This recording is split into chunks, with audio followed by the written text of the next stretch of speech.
What if I told you that one of my old classmates could see things, things no one else could? That the town I grew up in had a dark secret no one talked about. And that one night, behind the gates of an old cemetery, I learned the terrifying truth about my own past. This isn't just a ghost story. This really happened. And by the time I realized what was going on, it was already too late. Everyone called him Graveyard Gary. But before that, he was just Gary Cooper, the weirdest kid in school. And I mean weird, not just socially awkward or bad at making friends. There was something seriously off about him. A new kid no one wanted.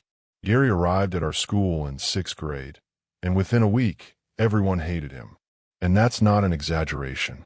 You know how most new kids get a grace period? A couple of weeks where people try to figure them out, invite them to sit at their table, maybe even give them a chance? Yeah, that didn't happen with Gary. By day 2, kids were already whispering about him. By week 1, he was a total outcast. And it wasn't just because of his looks, though, trust me, that didn't help. Gary had stringy, unwashed hair that hung in greasy brown tangles past his ears. His skin was pale, almost sickly, like he never saw the sun. And worst of all, his eyes.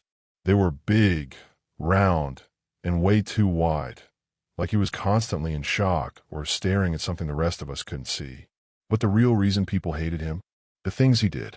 Gary never cried. Not once. Not when kids made fun of him. Not when he got pushed in the hall. Not even when he took a basketball to the face during gym class and got a bloody nose. Instead, he just laughed, like he found the whole thing hilarious. And he didn't just act weird. He did stuff. Stuff that made people uncomfortable. One day, in science class, we were supposed to dissect frogs. Most of us were grossed out. Some kids gagged. A few refused to touch them at all. But Gary? He was smiling. Not just smiling, grinning, ear to ear, like he was enjoying it way too much. Then, right in front of everyone, he reached into the dead frog's chest cavity and pulled out its heart, held it up to the light, stared at it, and then, in the most casual voice ever, he muttered, "This one's still got something left in it." But if that was bad, what happened at recess was worse. See, Gary had a hobby, and that hobby was burning things. Not paper, not trash, insects. He'd sit on the blacktop with a magnifying glass, waiting for the sun to hit just right. Then, when he got a good beam, he'd trap bugs under it. Ants, beetles, spiders, anything he could catch. And he'd watch them, squirming, cooking, curling up in agony. And the whole time, he'd just smile. No one wanted to say anything. No one wanted to stop him. Because honestly, we were afraid of him. But one day, he took it too far. One of the girls in our class, Rachel, saw what he was doing and told him to stop. Gary just looked up at her and said, "You want to see something cool?" Then, before anyone could react, he picked up the burning bug and threw it at her. A still smoldering, charred beetle, right at her face. Rachel screamed and ran, swatting at her hair. And Gary laughed, like it was the funniest thing in the world. That was the moment everyone stopped trying with him. After that, he was done. No one sat with him at lunch. No one talked to him in class. No one even looked at him. And he didn't care. At least, that's what I thought. Until one day, when I found out his real secret. And by then, it was too late to walk away. Why I didn't hate him? I know what you're thinking. If everyone avoided Gary, why didn't I? Why did I end up hanging out with the one kid who scared the crap out of everyone else? The truth? I don't know. Maybe it was because he was an outcast. And deep down, so was I. I wasn't popular either. I wasn't a jock. I wasn't a class clown. I was just there. I played bass guitar in the school funk band. I ran track and field. I wasn't bullied, but I wasn't noticed either. I existed. And I think that's why Gary started talking to me. Because in his own weird way, he knew what it felt like to be alone. And maybe, just maybe, I started talking to him because it made me feel less alone too. The nickname that stuck. But it wasn't until high school that Gary really became Graveyard Gary. I don't even remember who gave him the name. But one day someone said it, and it stuck, like wet cement. See, Gary never went home after school, never got picked up, never got on a bus. Instead, he'd walk across town and hang out at St. Joseph Cemetery. Every Single day.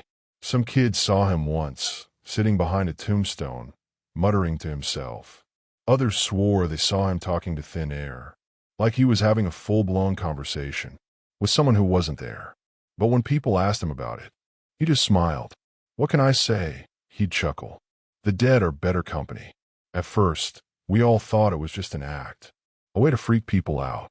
But then, strange things started happening, and that's when I realized it wasn't an act. And the things Gary talked to, they were talking back. The night it all changed started like any other. It was a cold fall evening, and I was walking home from track practice. I cut through Main Street, heading toward my neighborhood. That's when I heard it. Doter. A voice. Faint. Whispering. I turned. No one was there. But then, I heard it again. Doter. Over here. My stomach dropped, because I knew that voice. It was Gary, and when I turned, he was standing in the cemetery, grinning. "Come here. I need to show you something." And against every logical thought in my head, I stepped inside. That night, my life changed forever. This was just the beginning, because what I saw in that cemetery was not human, and Gary knew. He'd always known. I told myself I was done with Graveyard Gary, that I didn't want to be part of whatever weird stuff he was into, that I had enough problems without getting involved in his. But when he called my name that night, when I heard him whisper, even though he was nowhere in sight, I stopped. I should have kept walking, but instead, I turned toward the cemetery. The town of Gulp is small, too small. Barely any traffic at night. No chain stores. No nightlife. Just old houses, old families, and even older secrets. St. Joseph Cemetery sits on the edge of town, past an abandoned gas station and a church no one attends anymore. Most people avoid it, not because of superstition, but because it's wrong, like the town built itself around it, instead of the other way around. The cemetery is massive, way too big for a town this size. And the deeper you go, the older the graves get. Some don't even have names, just weathered stone slabs, barely visible under the weeds. And that's where I found him. Gary was exactly where I expected him to be, behind a massive tombstone, slumped against it like he'd been waiting for me all night. A joint dangled from his fingers, barely lit. His eyes were bloodshot, but sharp, more awake than I'd ever seen him. "Took you long enough, Doter." That word again. Doter. I ignored it. "Why did you call me here?" Gary grinned. "Because you're finally ready." "Ready for what?" I asked, glancing around. That's when I noticed it. Something was off. The air felt thicker than usual. The wind had stopped completely. Even the street lights in the distance seemed dimmer. And the grave he was sitting against? It was the same one as before. Harold P. Holborn. Gary stood up, brushing dirt off his jeans. "You ever notice how quiet it gets here?" he asked. I didn't answer, because he was right. Even at night, Gulp wasn't silent. There was always something. Crickets. A passing car. The hum of an air conditioner. But not here. Here, it was like the world just stopped. Gary took a deep drag from his joint, then tossed it onto the dirt. "You ever wonder why?" I swallowed hard. I had a bad feeling about where this was going. "Watch this," Gary muttered, stepping toward the grave. I wanted to stop him, but I couldn't move. Gary raised one hand, palm up, and whispered something under his breath. At first, nothing happened. Then, the air around us shifted, like a heat wave rolling off pavement. The gravestone shuddered, and then, for just a second, I saw it, a shimmer of white mist, swirling just above the grave. It wasn't smoke. It wasn't fog. It was something else. And then, it blinked. Two hollow, glowing eyes, flickering into existence. And then, before I could even process what I was seeing, the ground trembled. "Told you," Gary whispered. And then, the grave split open, not like a hole in the ground, more like the dirt folded back on itself, peeling away like old wallpaper. And something moved beneath it. I stumbled backward, heart pounding. No way. Gary just watched, like he'd seen it all before. The thing inside the grave, it wasn't human. Not anymore. The figure pulled itself from the dirt, staggering forward. It wasn't fully solid, more like a mix of shadow and bone, its body flickering between forms. It had no lips, No skin, just a jagged, toothy grin stretched across a hollow skull, and was looking at me. Gary stepped forward, unfazed. Evening, home, he muttered. The creature twitched at its name, and then, in a voice that sounded like rusted metal scraping over stone, it spoke. Slether. The word hit me like a punch to the chest. I didn't understand what it meant, but the way Halberton said it, it wasn't a name. It was a curse. I turned to Gary, panic rising. What is this? What the hell is this? Gary smirked, but for the first time, he looked nervous. Relax, Doter. You're fine. No, I'm not. I hissed, stepping back. But then, Halberton moved. Faster than anything that rotted that much should be able to move. His fingers curled, his shadow twisting toward me. And then, in a single second, he was inches from my face. I couldn't breathe. Everything froze. The world shrunk down to those two empty, burning eye sockets. The smell of rot and dirt filled my lungs. And then, in the same horrible, metal-grinding voice, Halberton whispered, "You shouldn't be here, Slether." I fell backward, my vision blurring. Gary lunged forward, stepping between us. "Back. Now," he snapped. And somehow, Halberton listened. The creature reeled back, his form flickering, his body distorted, like a reflection in rippling water. And then, with one final glare, he sank back into the ground.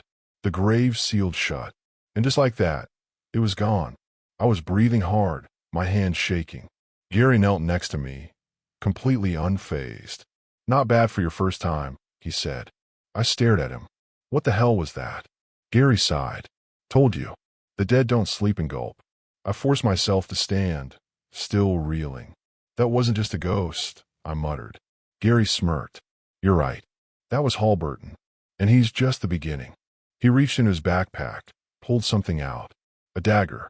Long silver, etched with strange symbols. He held it out to me.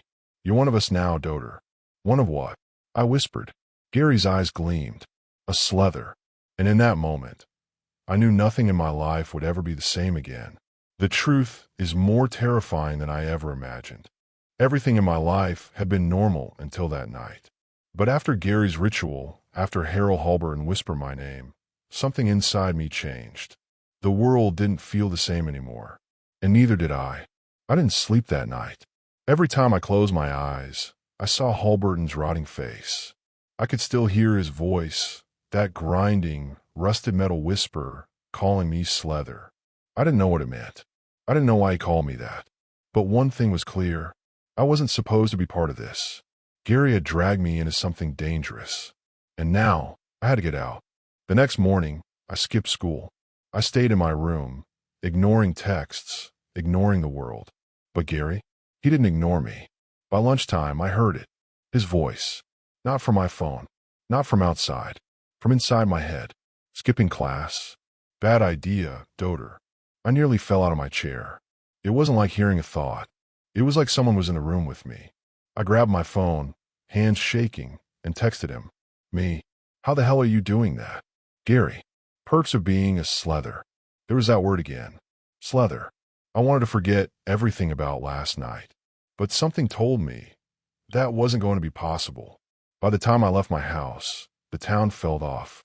The streets were too empty, the air too still, and the people I did see, they looked wrong, like they weren't really there. I passed Mr. Dalton, our high school janitor, standing on the sidewalk. His face was pale, his eyes vacant, staring into space. But the second I walked past him, his head snapped toward me. "Doter." I froze. My chest went tight. "What did you just say?" Mr. Dalton just grinned. His eyes weren't human. They were hollow, empty. And the worst part, I recognized them. Harold Halberton's eyes. I ran. I sprinted through town, past the diner, past the park, straight to the school. The second I burst through the doors, I heard Gary laughing. He was leaning against my locker, arms crossed. "Told you, Doter. The dead don't sleep and gulp." I grabbed his shirt, slamming him into the locker. "What did you do to me?" Gary just grinned. "Nothing. You were always like this. I just woke you up." I wanted to hit him, but deep down I already knew. He was right. Something inside me had always been different. I just hadn't realized it until now. That night, I confronted my dad. I walked into the living room, stood in front of him, and said, "What's a slether?" The second the words left my mouth, my dad's face changed. He put down his drink, stared at me, and then, finally, he sighed. "I was hoping you wouldn't find out like this." My heart pounded. Find out what?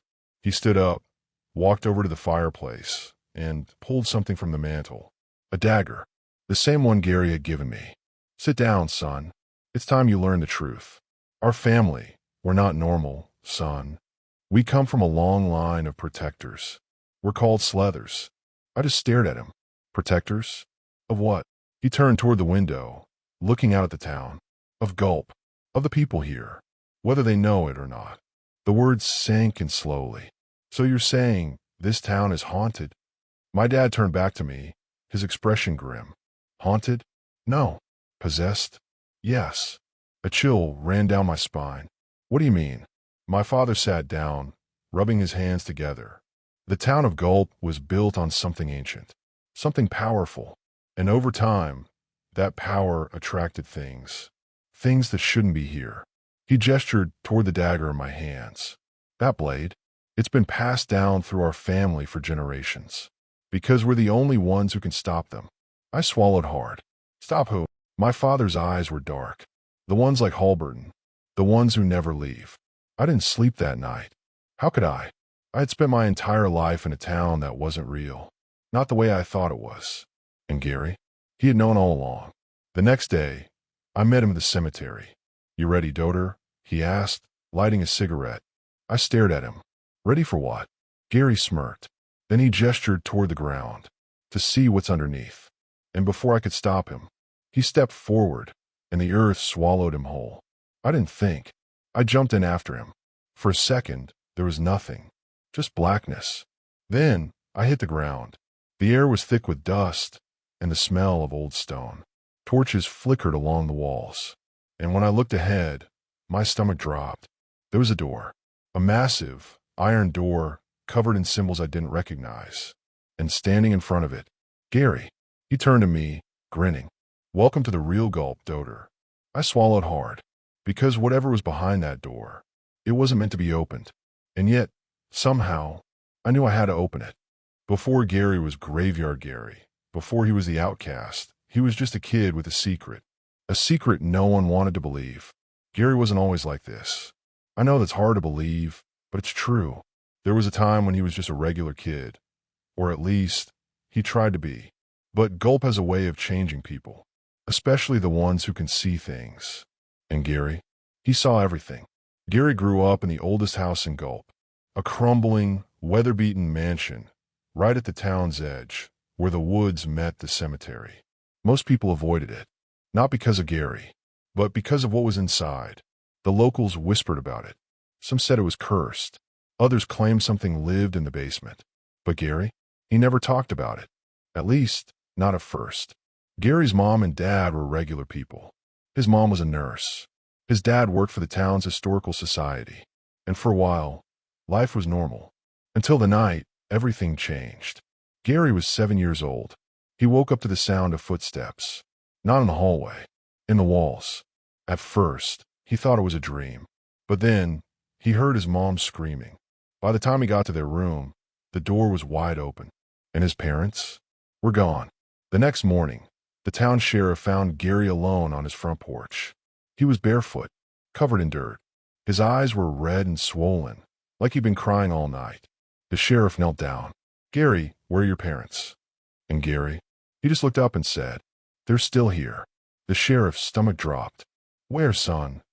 Gary lifted his hand and pointed at the walls. The police searched the house. They found nothing. No signs of forced entry. No blood. No bodies. His parents had vanished, without a single trace. But there was one thing they did find. The crawl space behind the fireplace. It was filled with claw marks. Not just scratches. Deep, jagged gouges, like something had tried to escape. Or worse, something had been trying to get out. After that night, Gary was never the same. He stopped talking, stopped acting like a normal kid, and he started spending more and more time alone. At first, people felt bad for him. He was the boy without parents, the kid with the missing family. But then, the whispers started. By the time Gary was 10, he had a reputation. He said things no kid should say, things no one should know. One time, in 3rd grade, he walked up to Mrs. Carson, our English teacher, looked her right in the eye and said, "Your husband's cheating on you." She laughed it off, until she went home and found the emails. Another time, in 5th grade, he cornered a classmate at recess. "Don't go home after school today," he muttered. "Something bad is going to happen." The kid ignored him. But that night, his house burned to the ground. By middle school, everyone knew the stories. Gary wasn't just weird. He was different. Some people thought he was a psychic. Others thought he was just crazy. But the truth? The dead talked to him, and he talked back. People used to ask Gary, "Why do you always hang out in the cemetery?" He'd just shrug. "It's quieter there." But one day, he told me the real reason. "They don't lie to me, Doter. The living, they hide things. They pretend. But the dead, they tell the truth." That's when I realized something. Gary didn't fear the dead. He feared the living. Because in a town like Gulp, sometimes the real monsters weren't the ones underground. When Gary was 13, he met Harold Halberton. Not the man. The thing. The ghost. It wasn't like the others, Gary told me. Most spirits fade over time. They get weaker. Halberton got stronger. I asked him why. Gary just sighed. Because he wasn't just buried there, Doter. He was waiting for someone. I felt a chill run down my spine. Waiting for who? Gary's smirk faded. Us. The deeper I got into this, the more questions I had. Why did Halberton want us? What made Gary different? And why did Gulp feel like a town built on secrets? Gary gave me the final answer. One that made my stomach turn. This town isn't real, Doter. It's a prison. Gary told me everything. About the house at the edge of town. About the footsteps in the walls. About the night his parents disappeared. But something fell off. The way he spoke. The way he left things out. The way his eyes flickered, just slightly, when he talked about the past. Like he was hiding something. After he told me about his childhood, I couldn't stop thinking about it. Why did no one talk about his parents? How did an entire town accept their disappearance, without asking questions? And why was Gary so comfortable with death? Because here's the thing. Even if you grow up around ghosts, you should still be afraid of them. But Gary? He wasn't just unafraid. He acted like he belonged with them. Like he was one of them. And that's when it hit me. What if Gary wasn't just talking to the dead? What if he was becoming like them? I needed answers. And I knew Gary wasn't going to give them to me. Not willingly. So that night, I followed him. I stayed a block behind, careful not to make a sound. Gary walked like he knew exactly where he was going. Straight past the gas station. Past the old church. Past the last streetlight in town. And right into the cemetery. He didn't stop at the first row of graves. Or the second. He kept going. All the way to the oldest part of the cemetery. Where the names on the tombstones were so weathered you could barely read them. Where Harold Halberton was buried. I crouched behind stone, watching. Gary pulled something from his pocket. At first, I thought it was a cigarette. But when he lit it, the flame burned blue. And when he breathed in, the air around him shifted. Like the world had just inhaled with him. The ground started to move. Slow at first. Just a twitch. Then, the dirt began to ripple. And then, the fog rolled in. Not like normal fog. Not like mist from a cold. This fog was thick, dark, and whispering. Yes, whispering. I could hear voices inside it. Soft, muttering, calling his name. And Gary? He smiled. Not in a happy way. Not in a relieved way. He smiled like he was seeing old friends. And whispered something back. I was so focused on Gary, I didn't hear it at first. The breathing. Slow. Wet. Ragged. Coming from right behind me. I froze. Something was there. Standing just inches away. I felt cold air on my neck. And then, a voice. Low. Guttural. You shouldn't be here, Slether. I turned slowly. And saw nothing. Just the fog. Just the whispering. But I could feel it. Something was there. Something was watching me. And then, deep in the mist, I saw it. A face. Flickering in and out of view. Like it was almost real, but not quite.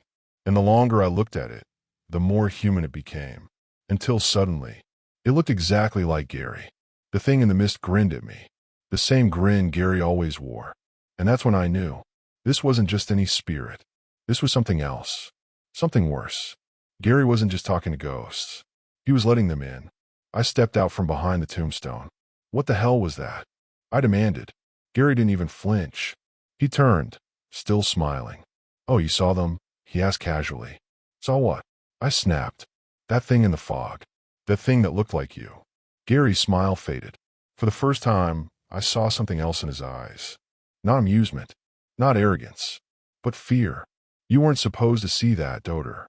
See what? I pushed. Gary sighed, rubbing his hands together. You want the truth? He muttered.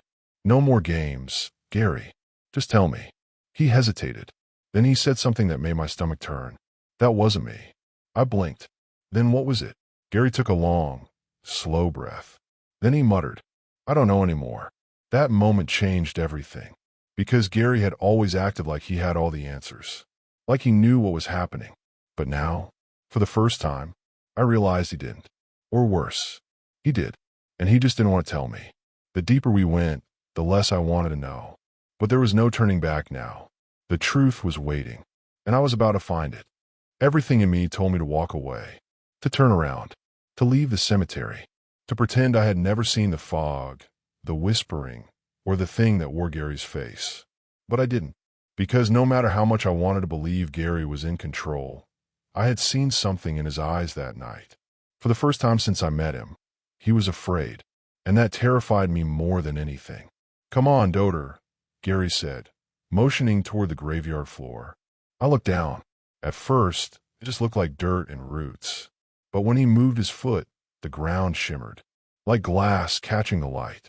You see it now, don't you? Gary muttered. I did. Beneath the dirt, beneath the layer of earth that should have been solid, was something else. Something metallic. Something ancient. A door.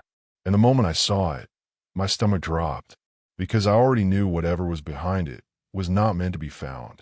Gary reached into his jacket pocket, pulled out something small, round, and rusted. A key. It didn't look modern. It didn't even look handmade. It looked grown, like bone twisted into the shape of a key. I took a step back. Where did you get that? I whispered. Gary turned the key over in his fingers. I didn't, he said. It was given to me.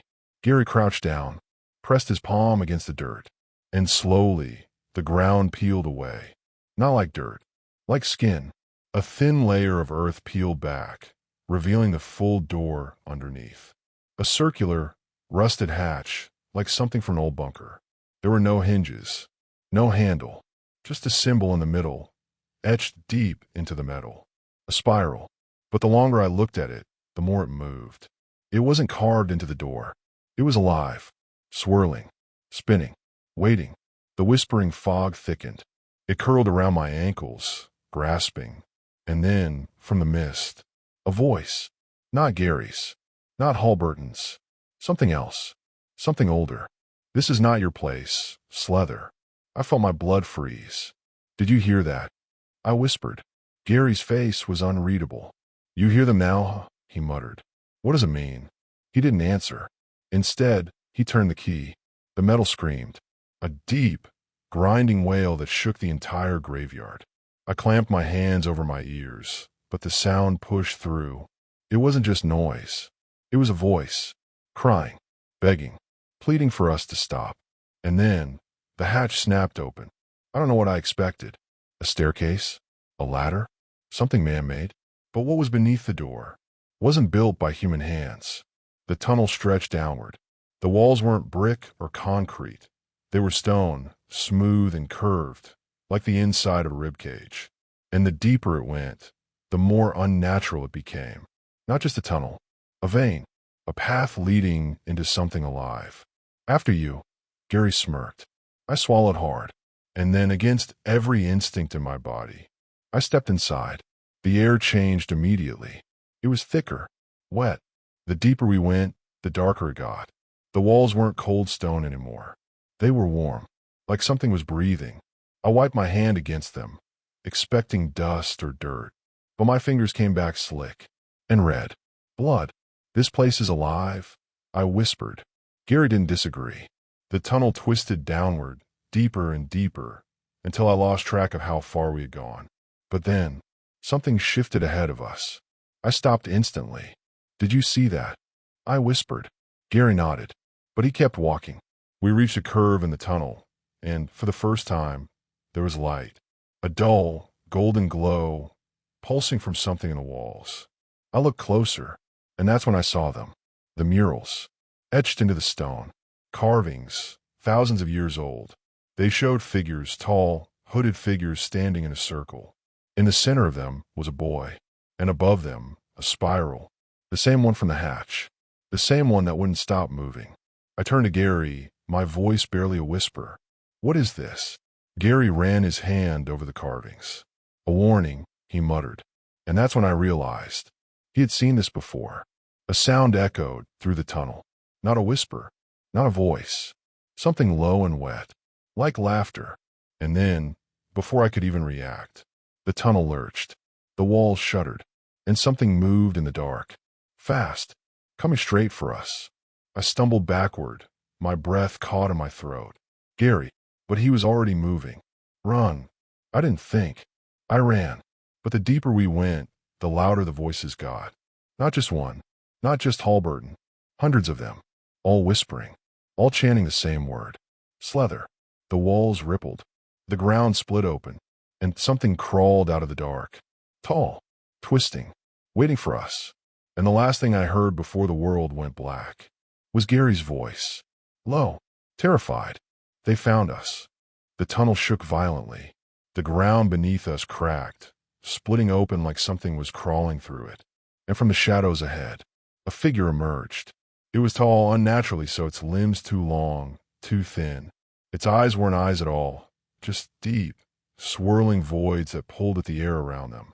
And as it stepped forward, the stone walls rippled, as if the tunnel itself was reacting to it.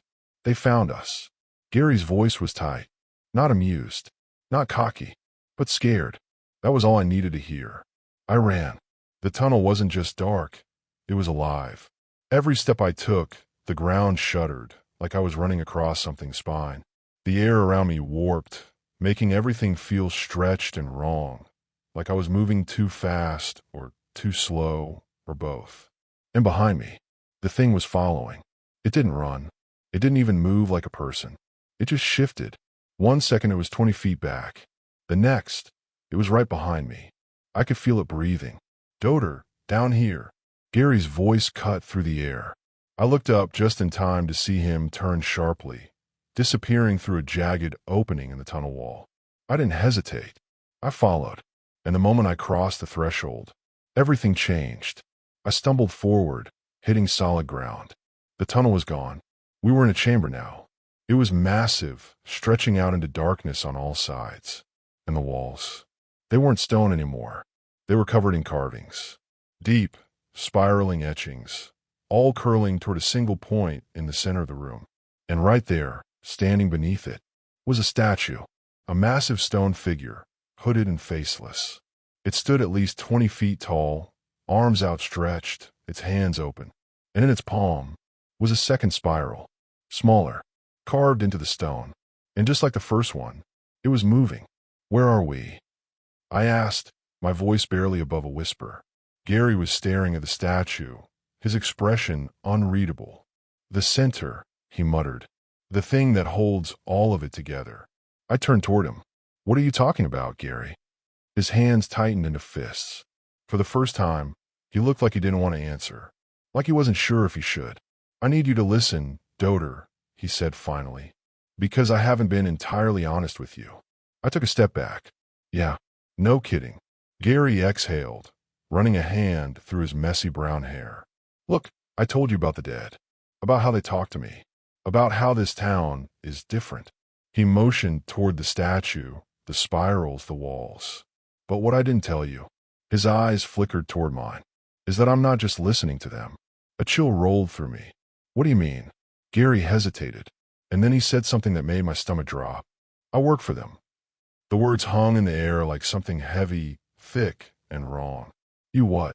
Gary looked away, pacing now, his fingers twitching at his sides. "It's not what you think," he muttered. "I didn't choose this.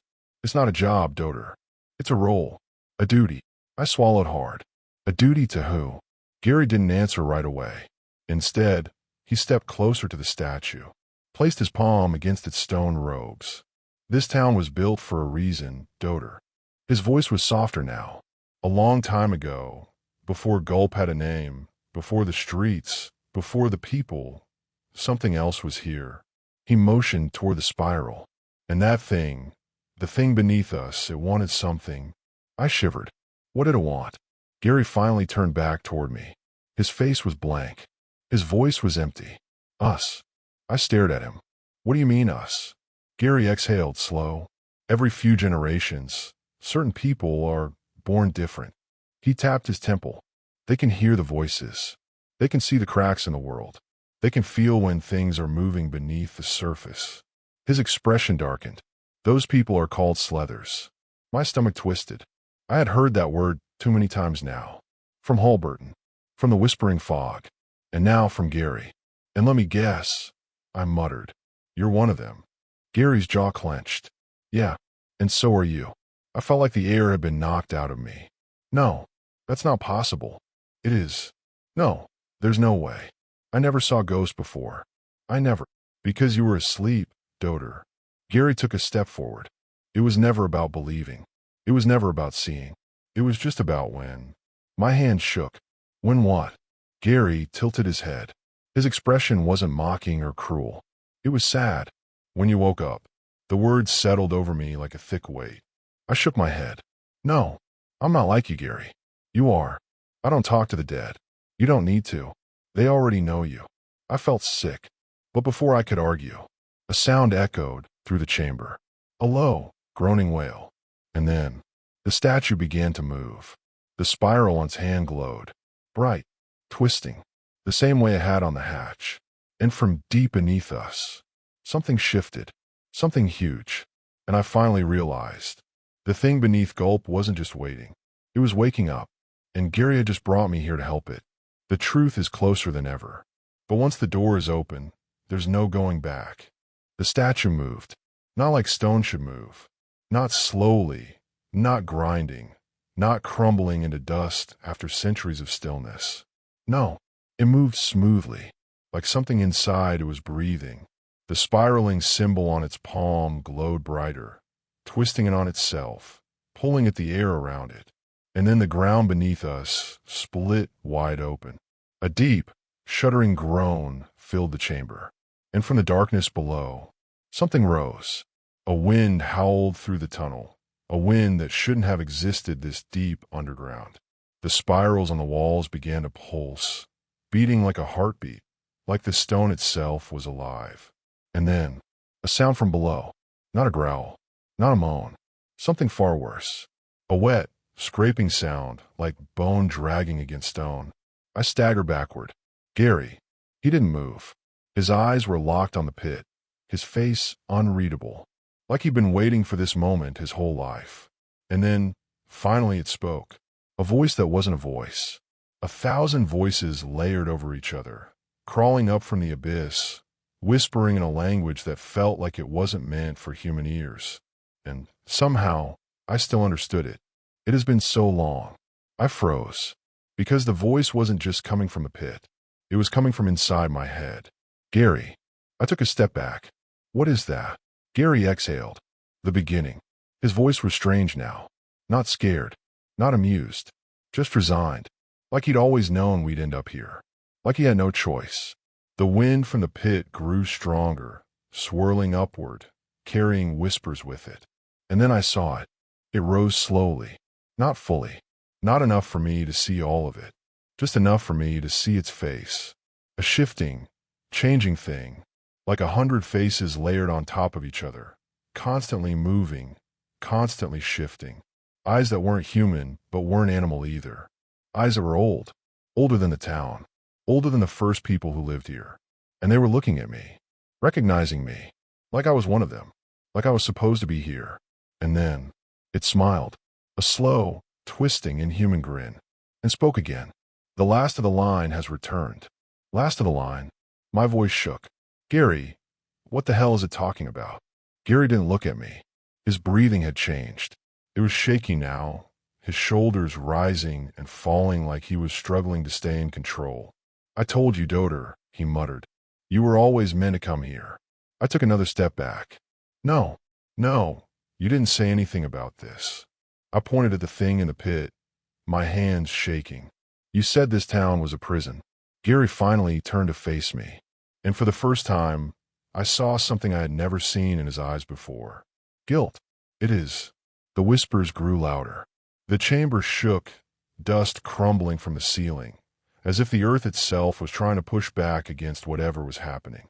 And the thing in the pit, the thing beneath Gulp, kept rising, slowly, patiently, like it had waited for this moment for centuries and wasn't in any rush. And all the while, the spiral on the statue's palm spun faster and faster, like a lock being undone. And I finally understood. This wasn't a prison for the people of Gulp. It was a prison for whatever was inside this pit. This town was built to keep it here, I whispered. Gary didn't deny it, but he also didn't look at me. "That's what they told you." His voice was careful now. "But, daughter, have you ever wondered why it's still waking up?" The wind howled harder. The whispers turned to cries. And below, the thing moved again. If this was really a prison, why isn't it locked tight? A deep, horrible dread settled into my chest. "What are you saying?" Gary licked his lips. He looked like he wanted to say something else. Something huge. But then, the wind stopped. The whispering cut off. And for a single awful second, everything was silent. Then, the pit exploded. A massive, inhuman limb burst from the darkness, long and twisted, covered in symbols that looked just like the spirals on the walls. Gary and I were thrown back, hitting the stone floor hard. And from below, the voice spoke again. It was never meant to stay locked away. The words rattled in my skull, thick and heavy, like a prophecy finally being spoken. And then, finally, Gary whispered. It was meant to be released. Everything clicked at once. The rituals, the spirals, the reason Gary had brought me here, the reason I had always been drawn to him. It wasn't because I was like him. It was because I was needed, not as a slether, not as a protector, but as a key, the last piece in whatever this thing was. And I had just walked into the final step of it. The ground cracked. The statue crumbled. And in the pit, the thing kept climbing. I turned to Gary, heart pounding. "You knew." Gary didn't answer, but the look on his face said everything. And then, deep in the darkness, the thing beneath Gulp finally emerged. It wasn't a ghost. It wasn't a demon. It was something worse. Something ancient. Something that had been waiting for me. And as I stared into its hollow, shifting face, I finally understood. This wasn't just a prison. It was a trap, and I had just set it free. The final truth is coming. But once it's revealed, nothing will ever be the same again. The thing in the pit had risen. It wasn't fully out yet, but it was close. Too close. The spirals on the walls shuddered and shifted, as if the entire chamber was reacting to its presence. And then, it spoke again. Not with words, not with sound, but inside my head. A whisper, deep and ancient, curling through my thoughts like smoke. "You have returned." I staggered back, shaking my head. No, I don't know you." The voice chuckled. Not a human chuckle. A sound far too large, like wind screaming through a hollow place that had been sealed for centuries.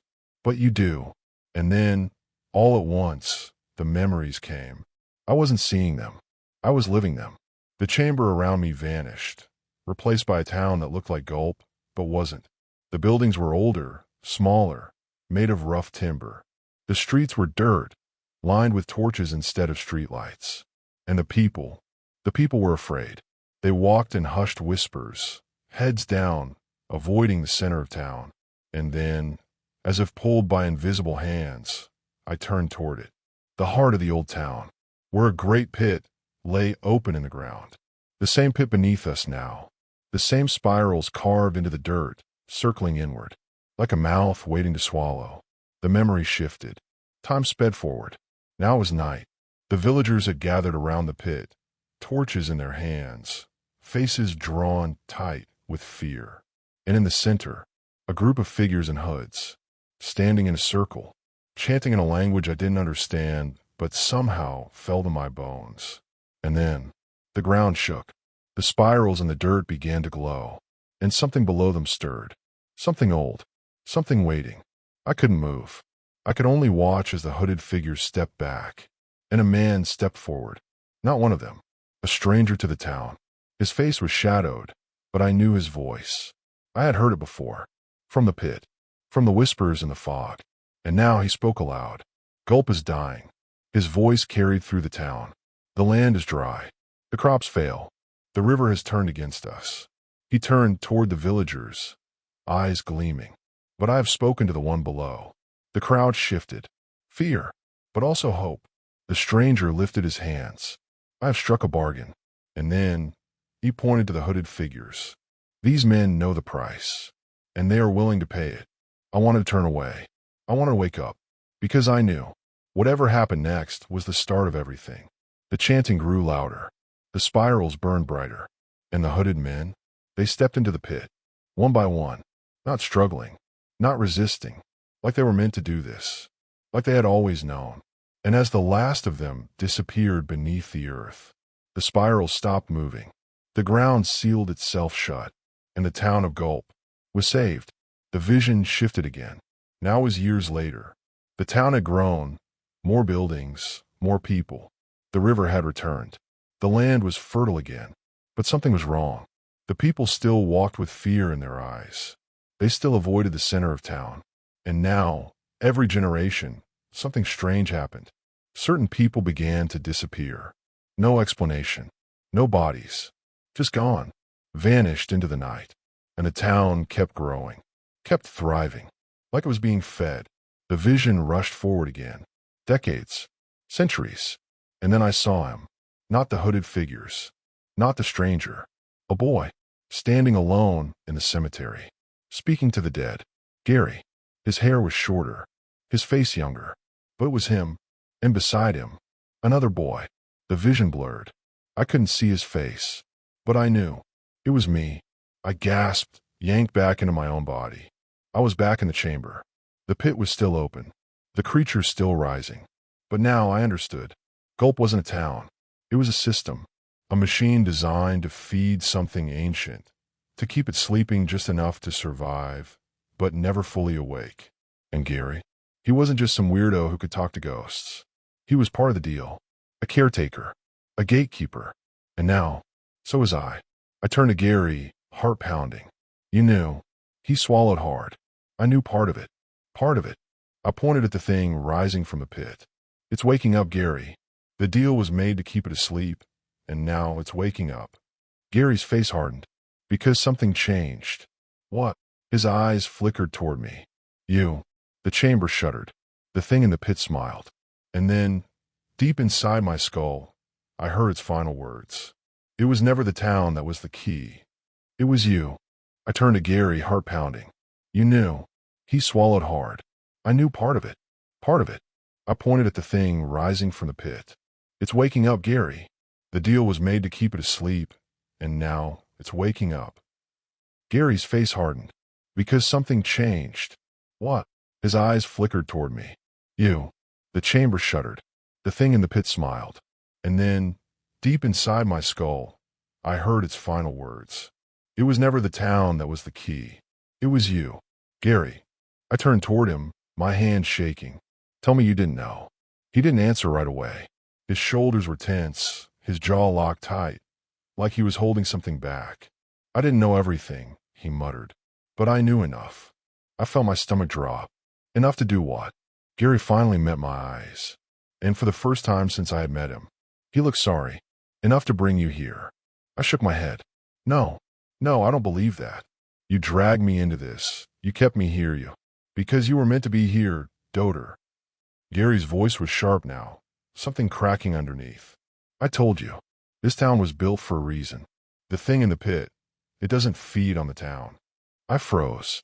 I knew what he was about to say, but I needed him to say it anyway. Then what does it feed on, Gary? His eyes darkened. Us. Us. My voice shook. What do you mean, us? Gary exhaled, running a shaky hand through his tangled hair. Every few generations, one of us is born different. A slether. A caretaker. That's what they told us, right? His voice turned hollow. But that was a lie. The thing in the pit chuckled, a deep, rattling sound that sent a shudder down my spine. Gary gestured toward the spirals glowing beneath us. The deal wasn't just to keep it sleeping, Doter. It was to keep it fed. I staggered back. Fed on what? Gary's face twisted. Not ghosts. Not souls. Not people. He swallowed hard. It feeds on slethers. Everything fell into place at once. The whispering fog. The missing people. The way Gulp never changed, never grew, never died. Because it wasn't meant to. The town wasn't a prison. The town was a farm. Every few decades, another slether was born. Someone who could hear the whispers, see the cracks, talk to the dead. And every few decades, they were brought here, to feed it. I looked at Gary, my chest tight with panic. Then why am I here? Gary's mouth opened, and before he could answer, the creature spoke again. Because you are the last. The chamber shuddered, a pulse of unseen energy surging through the air.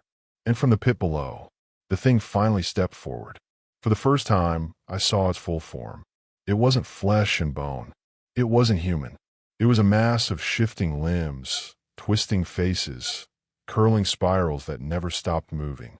And then, one of the faces took shape, and my breath stopped, because I recognized it. I had seen it before, in old photographs, in history books, on the first founder of Gulp. No, I whispered. The creature tilted its head, its 100 mouths smirking in unison. Yes, Gary's voice was quiet. Now you understand, Doter. The thing in the pit isn't a monster. It's our own bloodline. I turned toward him, heart pounding. You're saying this thing beneath us, was once human? Gary nodded. It was once the first slether, the first to make the deal, the first to be taken, and it never died. He pointed at the spirals carved into the walls, the statue, the floor. It grew. It changed. It became something else. The thing chuckled again, and this time, I heard it clearly. Not just whispers, not just echoes, but a voice. We do not die. We become. The truth burned through me like fire. Gulp was never about keeping something locked away. It was about sustaining it, feeding it. And now I was next. I turned toward Gary, my mind spinning. That's why you brought me here. He didn't answer. Didn't have to. His guilt said everything. But before I could react, the spirals surged. The pit cracked wide open, and the thing stepped fully into our world. It loomed over us, shifting, twisting, its mass moving like a storm cloud made of flesh and shadow. It was waiting for me to step forward, waiting for me to take my place. And I finally realized I had a choice. The town had spent generations keeping this thing fed, but that didn't mean it had to stay that way. If I was the key, that meant I was the only one who could change the lock. I had one chance, and if I failed, the thing beneath Gulp would never be bound again. It would be free. I took a deep breath. And then, I made my choice. I had seconds to decide. The thing in the pit. No, the thing that was once human was fully awake now. Its shifting, pulsing mass loomed over us, spirals glowing, faces morphing, watching me, waiting. It wanted me to step forward, to accept my place, to become part of it. I swallowed hard. Yeah, no thanks. And then, I punched Gary in the nuts. Let me be clear. I didn't plan on punching Gary in the nuts. But desperate times call for desperate measures. And when you're trapped underground with an ancient, reality-bending flesh god that wants to absorb your soul, you have to improvise. My fist connected, solid, right into the family jewels. There was a pause. Then, Gary made a noise I had never heard a human make before. Something between a dying cow and a deflating balloon. Harg. His knees buckled. He folded like a cheap lawn chair. And that's when I ran. I didn't have a real plan. I had exactly 2 brain cells working at the moment, and both of them were screaming, run. The chamber shook as the creature reacted, its mass shifting, pulling, the spirals spinning faster. It wasn't happy. I could feel its anger, like a storm pressing against my skull. And Gary? Gary was still on his knees, wheezing. You absolute doter. Yeah. I'd feel bad later. For now, I had a spiral to shut down. Now, Here's the thing about ancient reality warping horror gods. They love rituals, spirals, symbols, rules. And if something has rules, that means it can be broken. The spirals were the key to everything. They had kept this thing bound, kept it fed, kept it sleeping. But now, they were waking it up. And I had a hunch. What happens when you reverse the spiral? I skidded to a stop in front of the massive stone spiral on the statue's hand. It was still glowing, still moving, feeding power into the thing below. And there, at the center of the carving, was the same twisting mark that had been on the hatch. The lock. I had exactly 1 second to make a decision. So, naturally, I punched it. Okay, punching ancient symbols isn't usually how you break an ancient curse. But I was out of options. And apparently, sometimes, violence is the answer. Because the moment my fist slammed into the spiral, the glow shattered. Not like glass. Like reality itself had just cracked. And the pit screamed. Then I thought to myself, what the hell? Now I'll really give it a reason to scream. So, with a wicked smile on my face, I began to piss all over everything as I quoted my favorite motivational speaker. It's better to be pissed off than pissed on. Damn, I felt really good now. The entire chamber collapsed inward, the spirals ripping apart, the creature writhing in agony. Who would have thought that ancient monsters don't like being pissed on? I sure the hell wouldn't. Its many faces turned toward me, and in one final, echoing voice, it spoke. You could have had everything. I grinned. I'm good, thanks. Then I ran for my goddamn life. As I sprinted past Gary, still half-conscious, he grabbed my ankle and nearly dragged me down. Doter, I swear to... I kicked him in the shoulder. Love you, buddy, but we need to leave. Gary staggered up, groaning, and we both bolted as the tunnel began to collapse behind us. The spirals were imploding. The thing in the pit wasn't dying, but was being forced back down. Bound. Sealed. And I wasn't about to stick around and see if it got out again. We burst out of the tunnel, straight into the cemetery, just as the ground caved in behind us. The air rushed past, the fog swirling one last time. And then just like that, it was gone. Silent. Still. Like nothing had ever happened. Like the town had just reset. And for a long time, neither of us spoke. Gary was the first to break the silence. Still wheezing. Still wincing. You punched me in the balls. I nodded. Yeah, you deserve that. He huffed. I hate you so much. You'll get over it. We sat there for a while, staring at the empty graveyard. The stars overhead were the same. The town still stood. And the thing in the pit, it was sealed. For now. Then finally, Gary spoke again. Quieter this time. You know this isn't over, right? I sighed. Yeah. Because here's the thing about spirals. They don't just end. They keep going. And even though I had broken the binding, stopped the awakening, the thing beneath Gulp was still down there. Still waiting. And next time, I might not be able to stop it. Gary groaned, rubbing his sore stomach. Next time, I'm punching you first. I smirked. Yeah, sure, dude. And then, together, we walked away. For now.